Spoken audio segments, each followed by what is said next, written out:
Our Story Productions presents Martin County on TV, spotlighting the organizations, businesses, and citizens who are making a difference in our community today.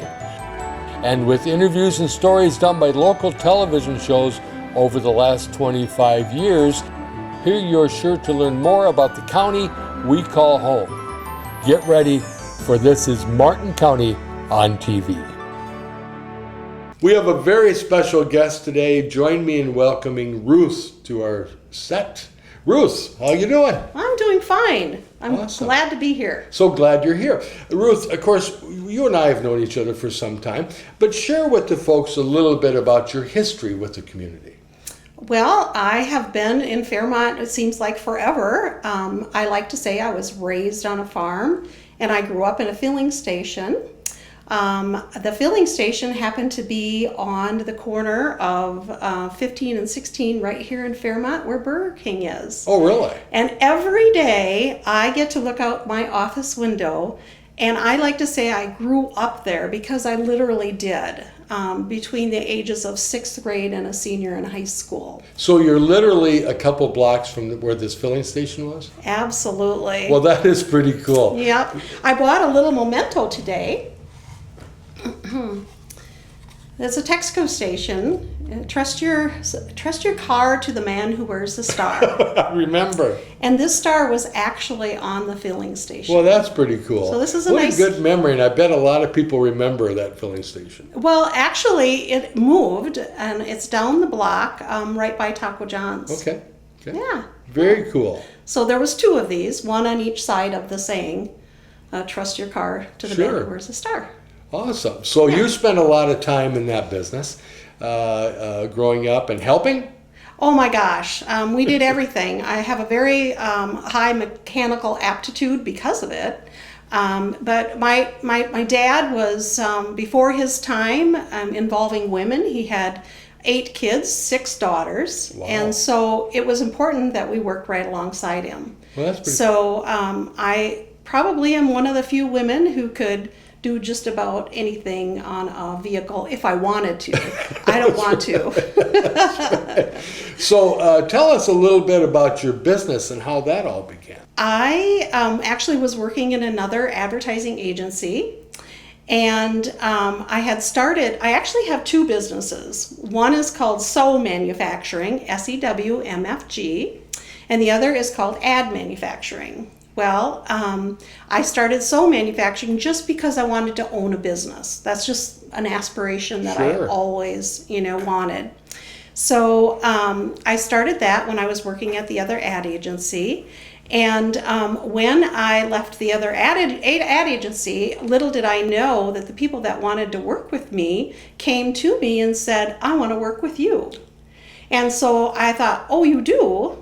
And so that is when I started the ad agency. Well, awesome. And that would have been 11 years ago now. Okay. Which is what year? That's let's see, that would have been 2009? Oh, wow. Yeah.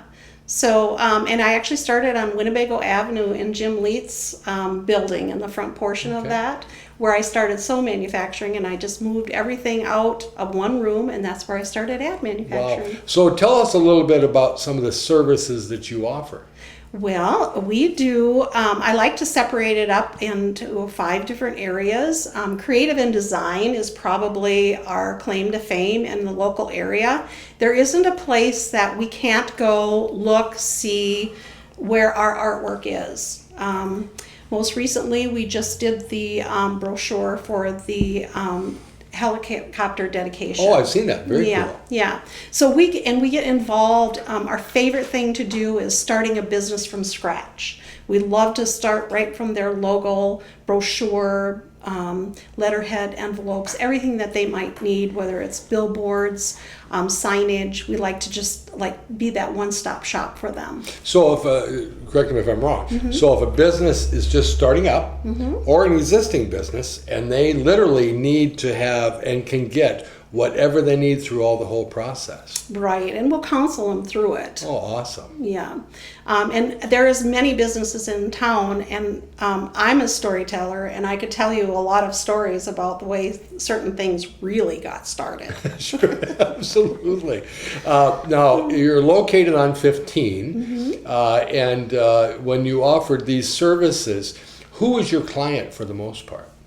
Our client could be just about anyone, and our favorite way to get clients is for people to refer us, because our customer service is really important to us. We love to do promotional products, cups, pens, mugs, anything that you put your name on. We have, my employees are second to none in their talents, and we have an apparel expert right on our staff. And so we like to do decorated apparel, whether it's embroidered or silk screened. And then we also do websites. I think we're hosting upwards of a little over 50 websites now. Wow, awesome. And that is not something that I thought that we would do as much as we are, but times have changed. Sure. And then we hire out for social media as well. Okay. So if a company needs social media, they don't understand how to do it, we can make recommendations, we can help, we can train, or we can just do it for them. Sure. The names of your businesses are very unique. How did that come about? Well, when I made my name, SewMfg, I had to take a look at what I knew, and I worked at Armour for 10 years until it closed in 1987. Okay. And then I went back to school, and then I worked at Waitronics for 9 years. And so manufacturing is what I knew. I knew what manufacturing was like out on the plant floor, and I knew I drove a forklift, I knew what receiving was, I worked in the office, I worked in sales, I knew what purchase orders were and requisitions were. So I decided that is how I had to run my businesses, because that's what I knew. Sure. So when I started AdMfg, I thought it was just ideal because advertising and manufacturing, and then I could go ahead and get the domain AdMfg, which was available. Really? 5 digits. Who heard of that? Really? That's and your work ethic sounds like helped build those businesses too. Oh, absolutely. Through time, working for my parents at the gas station, we had worked many hours there, and at one point I rebelled, and I detasseled, and I walking of beans. Oh, of course. But I had to still work at the filling station, of course. I remember they paid me $1 an hour, and I remember getting a $66 check one week. So there you go. Well, there's your work ethic. That's where your work ethic. Thank you, Dad, for that, right? Yeah. I continued to rebel, and I worked for the city of Fairmont, and I lifeguarded and taught swimming lessons. Had great mentors. Most of you will remember Tim Gary and Liz Gomez were a couple of my mentors at the swimming pool. And back then, we lifeguarded at 5 of the lakes, all the way from George all the way down to Amber. Really? And so we could actually say what we preferred, whether we wanted to be outside or inside at the Olympic pool. Wow. So it was a very formative time for me, and learning about the community. Well, it sounds like you've always been involved with the community, and I do know you're very involved with a lot of different projects and different things going on here in town now. Tell the folks a little bit about your involvement with the community today. Yes. Well, it all started back many years ago. I was in Women of Today, and I was in Women of Today for 10 years. I have now been in Rotary for 16 years. Wow. I have held countless advisory board committees. I've been I was on Lakeview board for 6 years, Lakeview Health Services, and chairman for a year of that.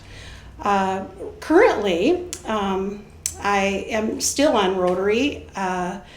Project 1590, I was involved in that from the beginning, and there's many different committees that I've been on in regard to Project 1590. And I have had been lucky to be able to start some things up that I thought were important in our town. And so currently I'm on city council, and I represent the city in many different ways, one being on the advisory council for the Fairmont Municipal Airport. I also represent the city on CER, Community Ed and Rec. I also am a commissioner for Region 9, and so I try to help represent our community and give input in regard to our whole region. So it seems like the work ethic your dad taught you when you were a child still paying off today. Oh my goodness, yes. I live in his legacy every day. 4 years ago, I purchased my childhood home. Oh, really? I did, and he was so proud of that home, and he did so much work on that home that when it came up for sale and I was looking for a place to live, I never ever thought I'd buy a home again. And I just know today that that's where I'm supposed to be. It was not taken care of very well in those 16 years it was out of the family. And so I have been working on that ever since the last 4 years.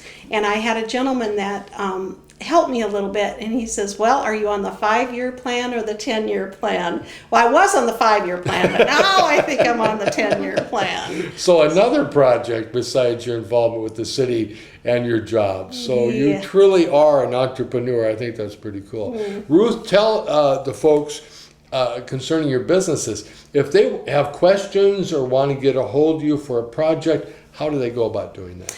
We love people to come into our office and visit. We love to show off what we do, and I have the best employees ever, and so I like you to meet them. You can call us anytime. We can reach any one of us at any time. You can call me on my cell phone, or you can check us out on Facebook, our website. There's countless ways you can get a hold of us. Awesome. Well, Ruth, I want to thank you for coming on today and sharing with us about your business. And we would like to have you come back and see us again. Awesome. Well, thank you so much. Thank you. Now that's one outstanding business. Now it's time for a segment we call Martin County on TV, out and about. Now, through the magic of television, we're going to visit a business you're sure to want to learn about, the Fairmont Butcher Block. Jeff, are you there? Yes, I am. This is Jeff from the Fairmont Butcher Block, and I can see we're 6 feet apart, Jeff, so I am going to pull my mask down.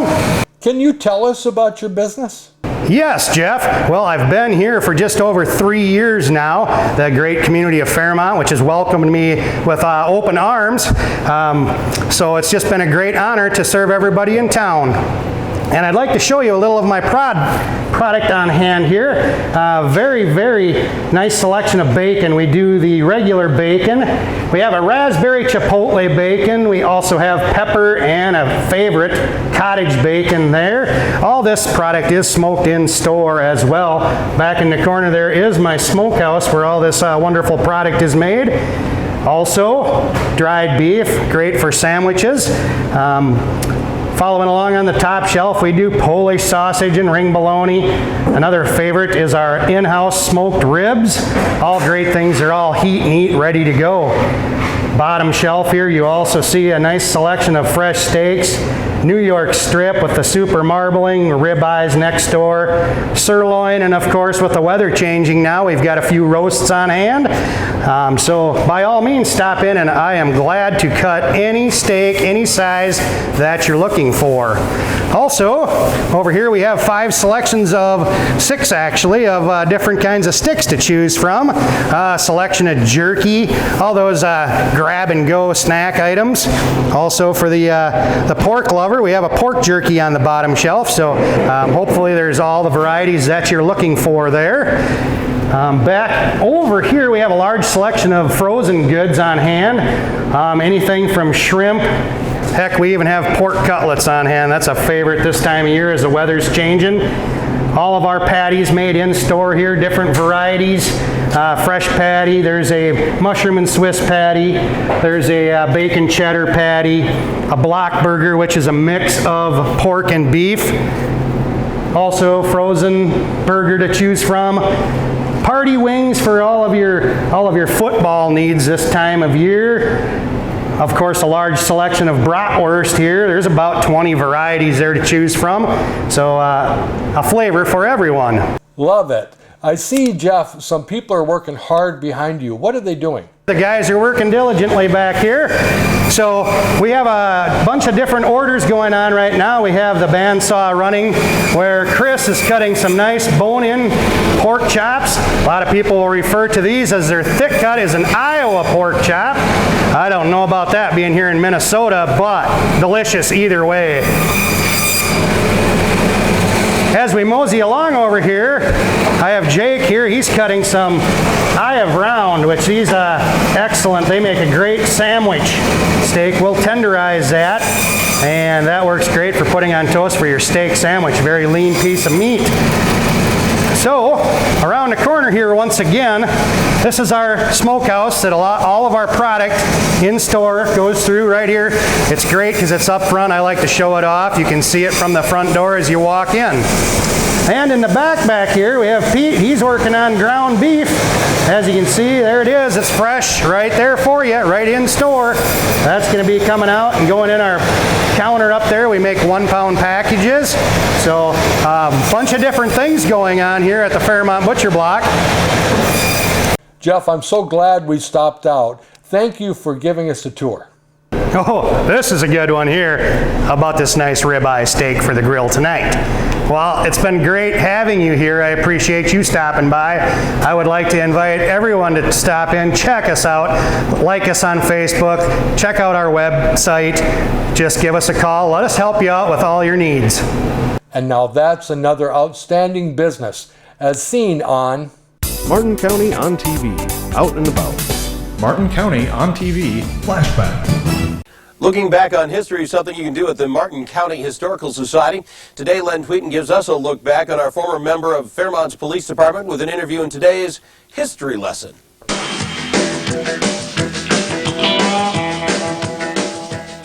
This is Lenny Tvedten of the Martin County Historical Society.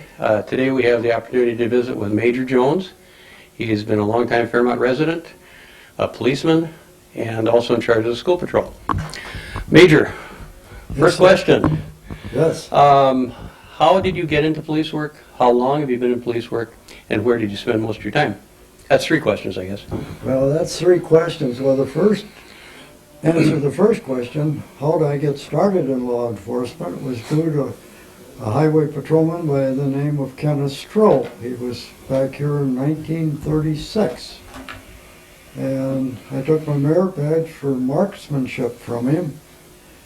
And during that course, he asked me what I was going to do when I got out of high school. I said, well, I guess I'll go to mortuary science.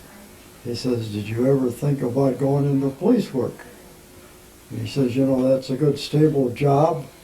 And if the economy gets worse, he says, you always have a job and you always have a paycheck coming in. He said, that's civil service. I said, oh, well, during my years in high school and thinking about mortuary science, I gave it a lot of thought, and when I was in service, I decided I would go into law enforcement. All right. So when I came out of service, in Arizona, at the station at Williams Air Force Base, I was going back, I was reassigned when I came over from Guam and Tinian. I was reassigned to Williams, and during that time I had an opportunity to take a course in law enforcement that the FBI was putting on in the city of Phoenix. So that's basically where I started out, taking that course. And then I went up to Kingman, Arizona, and I was signed up there as a medical inspector and also a deputy sheriff for Mojave County. That was in 1946.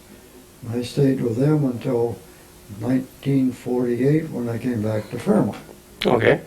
And in Fairmont, I happened to go into the police station, and I talked to Chief Plingy about a job, if they were going to hire, and he says, yes, we are going to give an examination in a couple of weeks. Well, Mike Graham, who also took the exam and later on went to the post office, we started together. And that was the start of going on the department here in Fairmont. How many years were you in Fairmont on the police force? I was from 1948 to 1970. Okay, that was quite a long time. 21 and a half years. I would bet you probably had some interesting experiences. Yes. And I'd like to ask you to share a couple of those, if you would. Well, should I back up on that? Sure, sure. Okay, first of all, the school patrol part of it. One day, Chief Plingy called me in the office. That was in 1949, first part of 49, and he says, "You want to take over school patrol?" I said, "No, Chief, I don't, because I'm just starting, I don't know." Well, he says, "I'd like to have you take it over."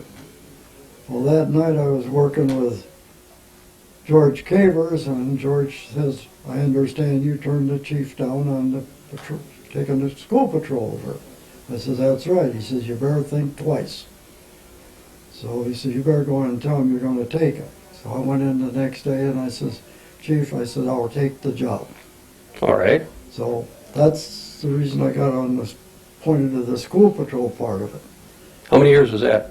Well, that was from 1949 until 1970. 70, sure. But I was on the police department 21 and a half years. Mm-hmm.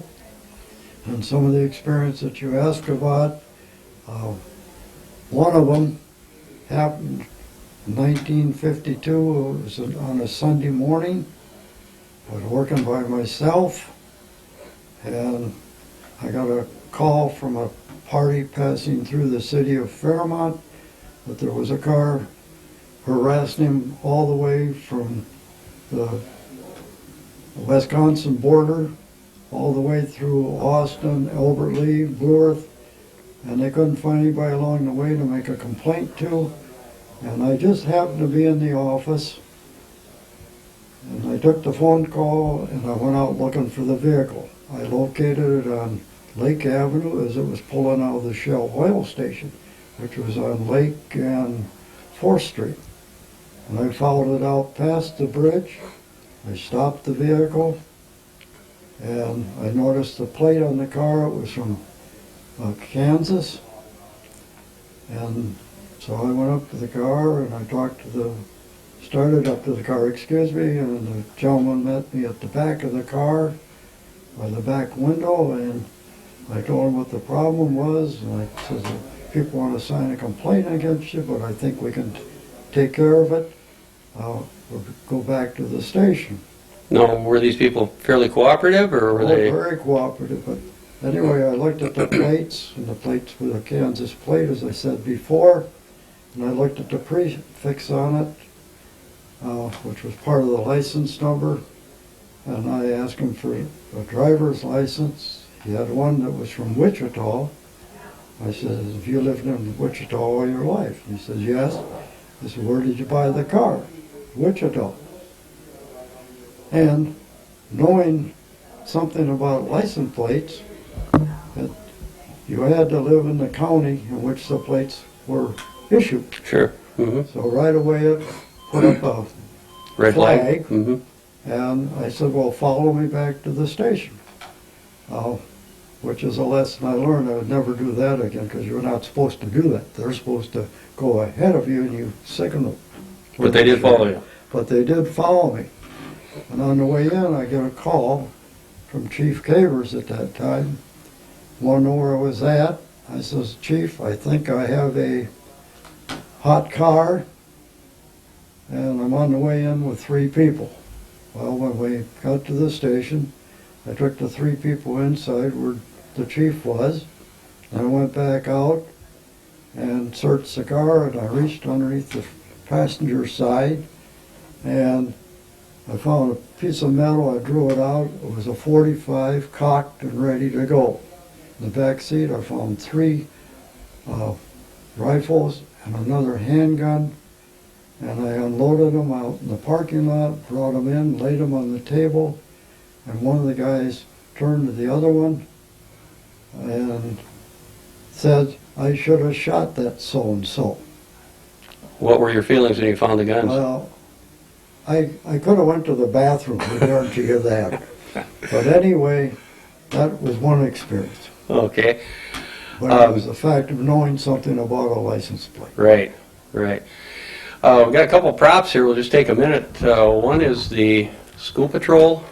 Okay? And about what year would that have been, do you think? This paddle came from the school patrol. It was founded in 1932 by Gus Bazelis and and Arthur Major Nelson, or what they called him. He was a major in the Army during World War I. Okay. Another item we have here is a gun. It's not a real gun. It's a plastic replica. And what are the plans for that? Okay, the plans for this is to go with the uniform that we wore back in the well, the boys ahead of that wore it in 1932 on up until about 1953 or 4 when we did away with the blouses. Okay, and that's an exact replica of the type of weapon that was used by the police at that This is time? one that, like I was issued to me in 1948. Okay, all right. Well, Major, thank you very much. We appreciate all of your years of service in the police department and with the school patrol. Thank you very much. It's a pleasure being here. Thank you. Thanks again. Yep. This is Lenny Tvedten for Hometown Focus. Martin County on TV, Flashback. Well, there you have it, another episode of Martin County on TV. We hope you enjoyed this episode, and we welcome you to tune in again.